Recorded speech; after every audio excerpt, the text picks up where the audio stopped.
Araw mga tol ay samahan nyo kami ng grupo ko. Nandito nga pala kami sa Coffee Ko Lucky Day.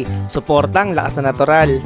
Bali sa araw na to, ang grupo naming Move It Idols ay may meeting talaga. Magbibigay kami ng rewards sa mga magagaling nating riders at may mga paraffle din mga items mga idol.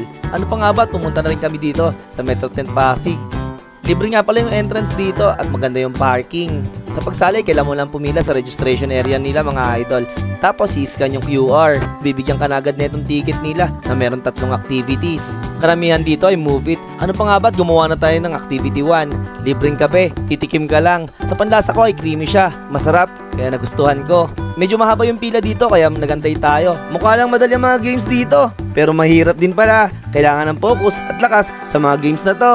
Ito ni isa sa mga activities and games nila. Pagkatapos nun, magpa-feature ka sa motor at pwede mo na makuha itong kanilang giveaways. Habang hindi pa nag-start yung program, ay nakipagkulitan tayo sa mga tropa nating rider. Peace bump lang tayo, tapos bibigyan natin sila ng Coffee Ko sticker. At syempre, isang Coffee Ko, Lucky Day. Supportan lakas na natural mga idol. Sa ganitong event ay masaya ako makipagsalumuha at makakita ng mga ngiti ng mga rider. Bali ang pinaka-premyo dito sa event na to ay motor, helmet at cellphone. At ito naman yung grupo ko na sumama dito sa event. Kung may picture kayo mga idol ng event ng Coffee Ko Lucky Day, lakas natural, riders tambayan, ay comment lang sa comment section.